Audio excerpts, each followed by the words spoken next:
Live news, खबर तो पक्की है। नमस्कार, मैं शंभू कुमार, आप देख रहे हैं द लाइव न्यूज। मैं भी पटना हाई कोर्ट में हूं और कुछ दिनों से मैं आर्मी को लेकर के शिवनंदन भारती मेरे जाने माने वकील हैं, उनसे बातचीत करते रहता हूं। इससे पहले जो मैं खबर दिखाया था आपको, जो मेरे पास पेपर था वो पेपर कुछ और था। वो पेपर था जो क्लेमर था, जो क्लेम किया था उसका पेपर था एफआईआर। और आज का जो पेपर है मेरे पास, वो पुलिस द्वारा जो केस किया गया आर्मी के ऊपर, वो पेपर है मेरे साथ। इसमें कितनी सच्चाई है, कितनी झूठ है, क्योंकि कल शिवनंदन भारती जी कल गए भी गए थे, ऑन स्पॉट गए थे, मोतिहारी गए थे और वहाँ सभी लोगों से मुलाकात किए थे। सारे सच्चाई पर हम बात करेंगे इनसे, लेकिन उससे पहले हम बात करेंगे इसमें जो सेक्शन लगा हुआ है, उस सेक्शन के यहाँ पे बात करेंगे। पुलिस कितना सच है, कितने अपने सच्चाई को साबित करना चाह रहे हैं इस एप्लीकेशन के थ्रू। हम बात करते हैं। सर, आपने इसको पढ़ा होगा, अगर आप कल गए भी हैं तो आपको जहाँ तक मुझे थोड़ा बहुत लग रहा है कि पुलिस का इंटेंशन इसमें साफ साफ दिख रहा है कि टसन की लड़ाई है। एफआईआर जब आप पढ़ेंगे तो दो तीन चीज़ आपको इस केस के माध्यम से बिहार पुलिस का कुछ ऐसा चेहरा उजागर हो रहा है जो आम जनता आए दिन वो उसको झेलती है। और आर्मी वाले पर जो हुआ सो हुआ, ये उनकी आवाज़ आप लोगों के माध्यम से सामान्य जनता में गया तो ये मामला पकड़ा। लेकिन आज यदि इस एफआईआर को आप देखेंगे तो हज़ारों लाखों लोग ऐसे हैं बिहार में जिसका एफआईआर में किस तरीके से शोषण होता है और पुलिस के इर्द गिर्द लोग मंडराते रहते हैं, उसका पूरा जीता जागता उदाहरण है। मैं एक एक चीज़ मैं सेक्शन वाइज आपको मैं बता दूं। देखिए, सबसे पहले लोगों को इसी माध्यम से साधारण शब्दों में बता दूं कि एफआईआर और धारा क्या होता है।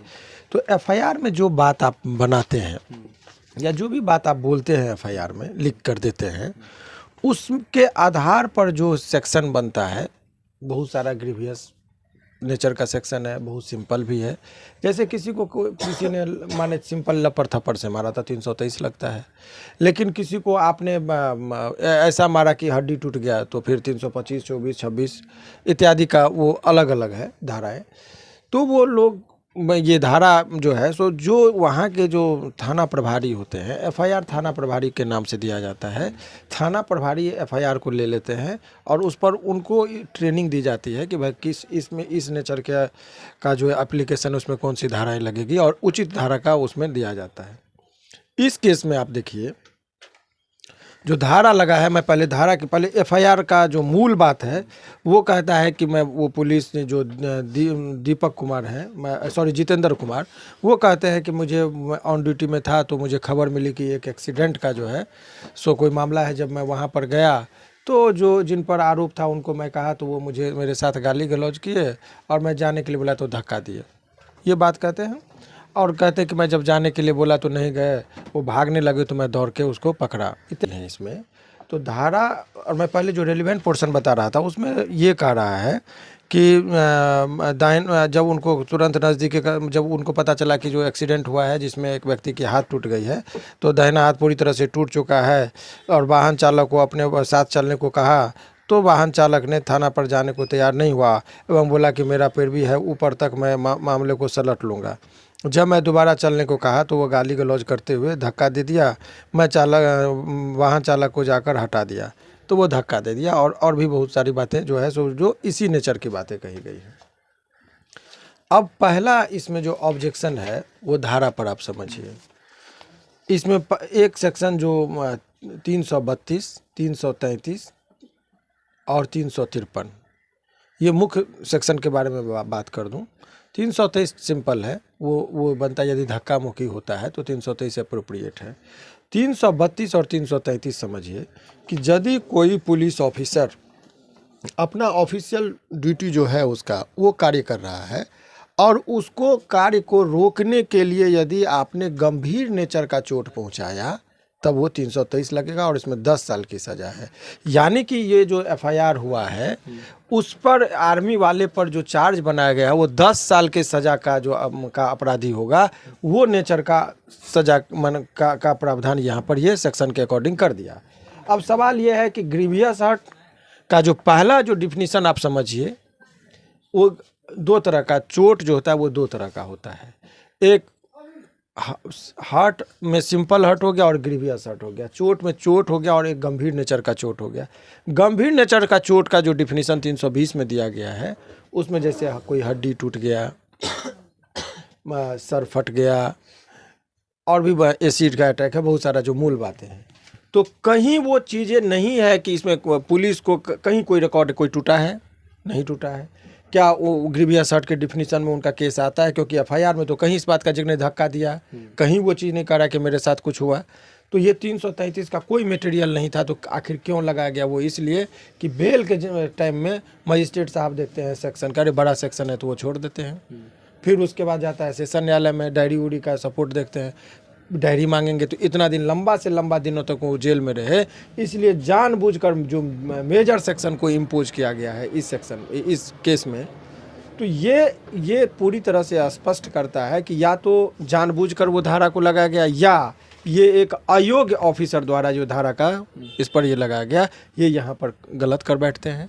तो ये यदि इस तरीके से अयोग्य ऑफिसर यदि थाना पे रहते हैं तो ये बहुत ही शर्मनाक बात है कि जिनको धारा तक का ज्ञान नहीं हो, कि आप मटेरियल के इस बेसिस पर, ऑन विच बेसिस आपने 333 लगाया। ठीक है, पब्लिक सर्वेंट है, उनको आपने उनको ऑफिशियल ड्यूटी के डिस्चार्ज करने के क्रम में यदि आपने कोई व्यवधान उत्पन्न किया, 353 इज सफिशिएंट।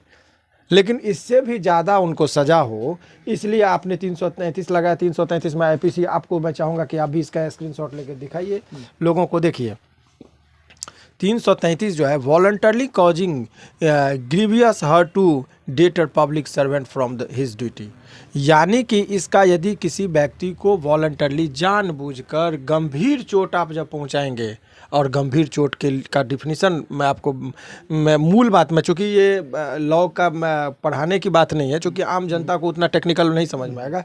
सिंपल कोई चीज़ अंग टूट जाए, कोई जॉइंट उखड़ जाए, या जो ऐसा कोई काम जो जिसमें वो 20 दिन तक वो हॉस्पिटल में भर्ती रहना पड़ा, गंभीर जान की बात नहीं, वो 20 दिन तक वो हॉस्पिटल में उसको हॉस्पिटलाइज रहना पड़े इत्यादि, एसिड अटैक हुआ, इस सब बाद में जोड़ा गया। तो क्या इसमें जो क्राइटेरिया है उसका कोई भी इंग्रेडिएंट नहीं था, तो 333 जोड़ा गया। इसीलिए ये पूरी तरीके से, ये जो कहिएगा ना कि जैसे ये घोटाला होता है, तो ये सेक्शन घोटाला हो गया, सेक्शन घोटाला हो गया। हाँ, तो यही चीज़ आप अब बात करते हैं, सेक्शन तो घोटाला किए ही। अब जो है, जो ऑफिसर हैं जो उस समय मौजूद थे, जितेंद्र कुमार जो भी नाम, और एक सिपाही, उसको पुलिस के द्वारा सस्पेंड भी कर दिया गया। एक तरफ सेक्शन लगा करके आर्मी के जवान को जेल के अंदर भी दे, कौन सही है? देखिए अब तो ये मेरिट पे बात आ गई।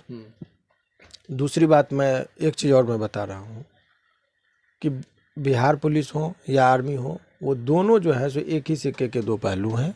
दोनों का जो मुख्य कार्य होता है वो आम जनता को रक्षा करना होता है।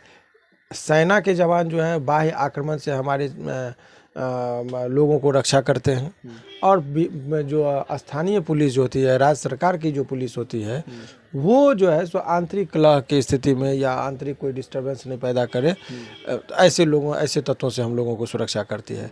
तो रिस्पेक्ट की जहाँ तक बात है, तो एक आम जनता होने के नाते दोनों के रिस्पेक्ट को समान फुटिंग पे रखना चाहिए, चाहे वो सेना हो या पुलिस हो। और बिहार पुलिस में भी एक पर एक ईमानदार लोग हैं, एक पर एक विद्वान लोग हैं, एक पर, लेकिन उनकी संख्या दिन प्रतिदिन कम होती जा रही है, या अपनी साख को वो मेंटेन नहीं रख पा रहे हैं। उनकी साख दिन प्रतिदिन गिरती जा रही है, क्योंकि उनका जो है सो देखा जाता है कि माने निगेटिव सेंस में ज़्यादा प्रचारित भी किया जा रहा है और देखा भी जाता है।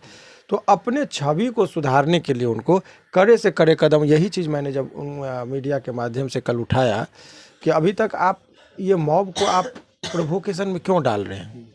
ये अंधविश्वास ही सही, अंधविश्वास फैला के 1857 ईस्वी का विद्रोह हो गया कि गाय और सुअर की चर्बी है, और वो बहुत दिनों तक चलता रहा।